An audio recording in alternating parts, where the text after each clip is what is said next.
Estimados compatriotas, nuestra patria requiere de cada uno de nosotros para que cada ciudadano recupere la fe en el porvenir.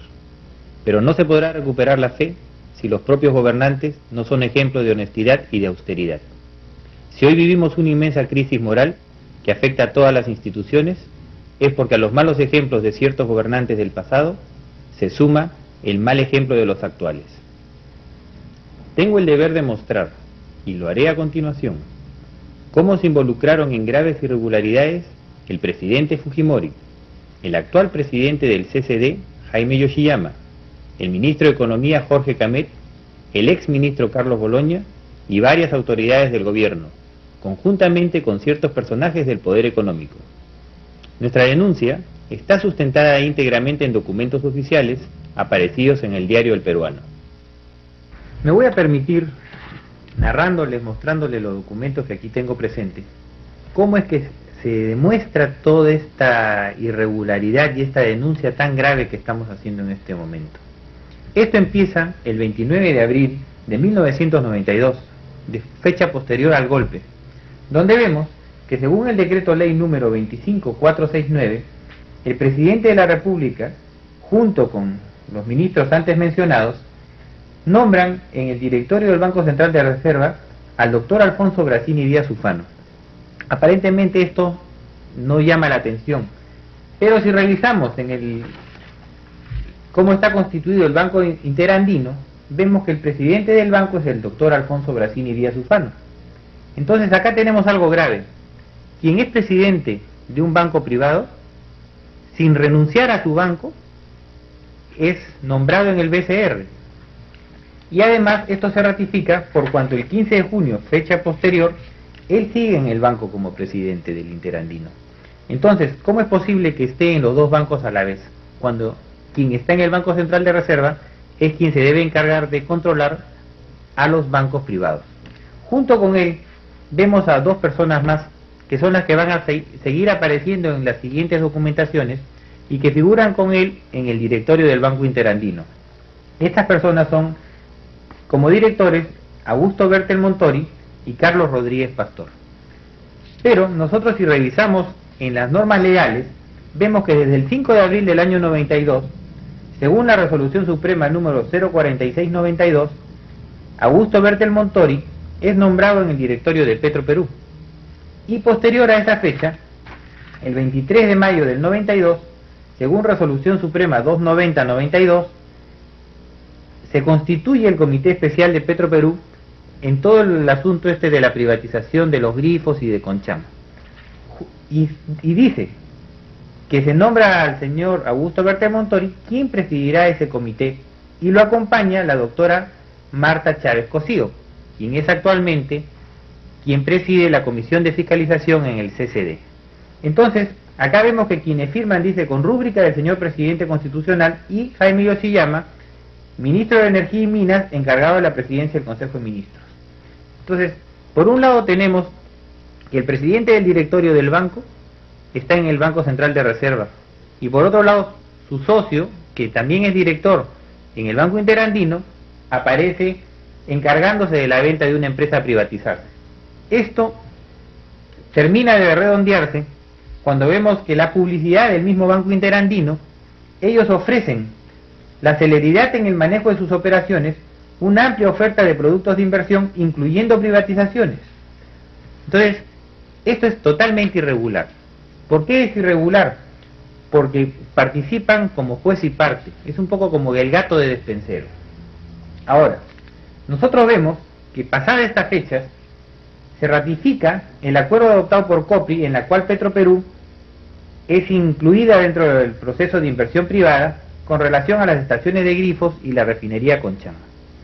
Pero vemos que el momento cuando llega la venta de los grifos, quien participa en la venta de los grifos es la empresa Serminco. Acordémonos que en esa fecha quedaron resueltos los contratos de los concesionarios en forma ilegal y desconociendo los derechos que en esa época ellos tenían adquiridos. Pero en la empresa Serminco, que participa en varios grifos como postor, después revisando en los registros públicos, nos damos cuenta que Serminco su fundador es el señor Alfonso Brasini Díaz Ufano. Entonces, esto desborda el hecho de lo ilegal. ¿Por qué? Porque incluso él mismo compra. Entonces es director en el Banco Central de Reserva, presidente en su banco, dueño de la empresa con la que se presenta a comprar, y su socio es quien se encarga de venderle. Y quienes firman, por ejemplo, en este caso, los decretos, las resoluciones, que son Fujimori, Yoshiyama, Camet y Boloña, ellos permanentemente van avalando esta figura. Sí, fijémonos que en los mismos registros públicos sale que Serminco también es autorizada a la compra de Aeroperú. En este caso, nosotros vemos que cuando el ministro Boloña renuncia, el 8 de enero del 93, según la resolución suprema 04-93, y es nombrado Camet en su reemplazo, según la resolución suprema número 06, el señor Camet nombra como su asesor en el ministerio, en el despacho del Ministerio de Economía y Finanzas, al señor Roberto Abusada. Hay que recordar que el señor Roberto Abusada era representante de Aeroméxico en la primera subasta, y actualmente es el nuevo presidente de Aeroperú, y el vicepresidente es el señor Brasini Díaz Ufano. Entonces, el señor Camet nombró de asesor a quien le vende la empresa. Por otro lado, si nos seguimos dando cuenta de que en toda esta figura el otro señor es director del Banco Central de Reserva, entonces todo esto está amañado. Y acá hay responsabilidad porque siempre firma el presidente de la República. Entonces, nosotros vemos que la misma COPRI auspicia y dice por fin Aeroperú en manos privadas. Y esto es un documento que sale a nivel internacional, donde señalan que la empresa que participó en la compra es Serminco. Y dice además de que los propietarios de esta empresa son dos prominentes banqueros, que son Carlos Rodríguez Pastor y el doctor Brasini. Entonces, después vemos, incluso completando esta irregularidad, que el 6 de noviembre del 92, el presidente de la República nuevamente da otro decreto ley, el 25834, en el cual acepta la renuncia al cargo del señor Brasini, y lo más grave, dándosele las gracias por los importantes servicios prestados. Entonces, ¿el presidente no estaba enterado de toda esta figura? Bueno, a partir de ahora ya lo está. Ahora, no solo esto queda ahí, sino que tenemos que cuando se constituye la AFP Horizonte, vemos que los que integran la sociedad está Alfonso Brasini Díaz Ufano, Carlos Boloña Ver, quien era ministro de Economía, y Carlos Rodríguez Pastor.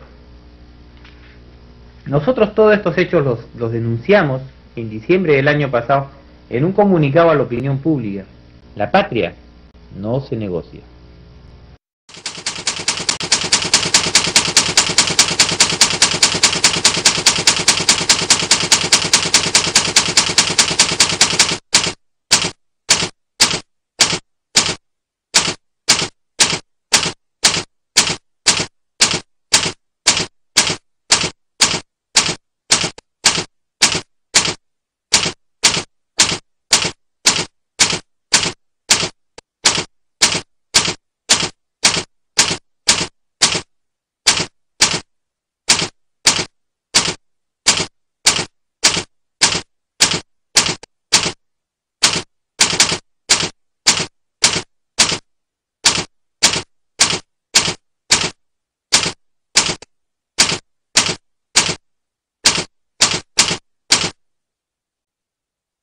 El cuerpo de Mariela Barreto fue encontrado seccionado en el kilómetro 25 y medio de la carretera Canta el 23 de marzo de 1997.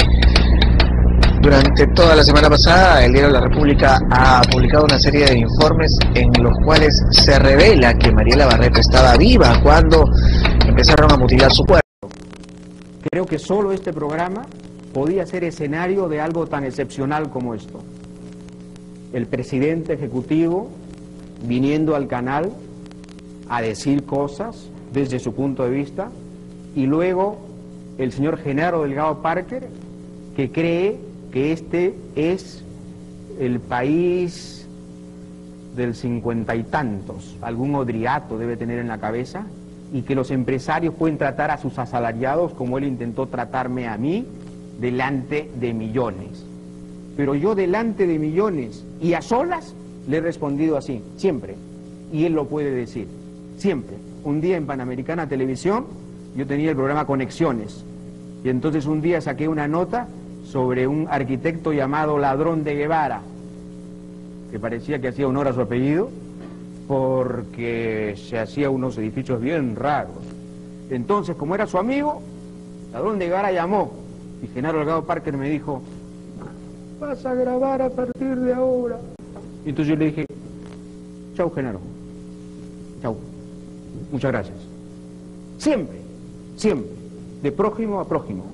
Él no es más y no es menos. Él no es más y no es menos. Yo soy periodista. Yo amo mi profesión. La respeto. La he tratado de dignificar todos estos años. La he tratado de levantar todos estos años. He tratado de decirle a la gente que este oficio es hermoso. Hermoso. Nos debemos a la opinión pública. Y cuando los dueños se molestan y nos maltratan, nos vamos. Pero no hacemos lluvia de millones. Eso no lo hacemos. Eso no lo hacemos.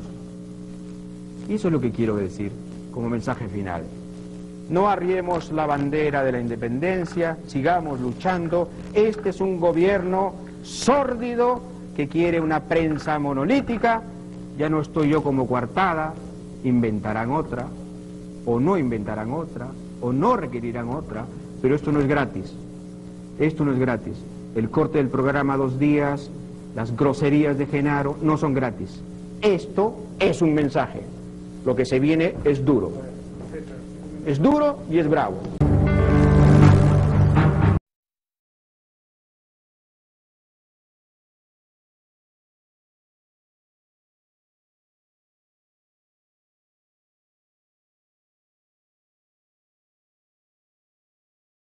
Augusto fue convocado por el presidente del directorio del diario El Comercio, un directorio que se ha recompuesto en los últimos 4 meses y que tiene una conformación distinta a la del directorio que lo convocó inicialmente, y se le dijo que en la síntesis sus servicios no eran más requeridos por ese medio, dado que su línea editorial no coincidía con la que tenía el directorio.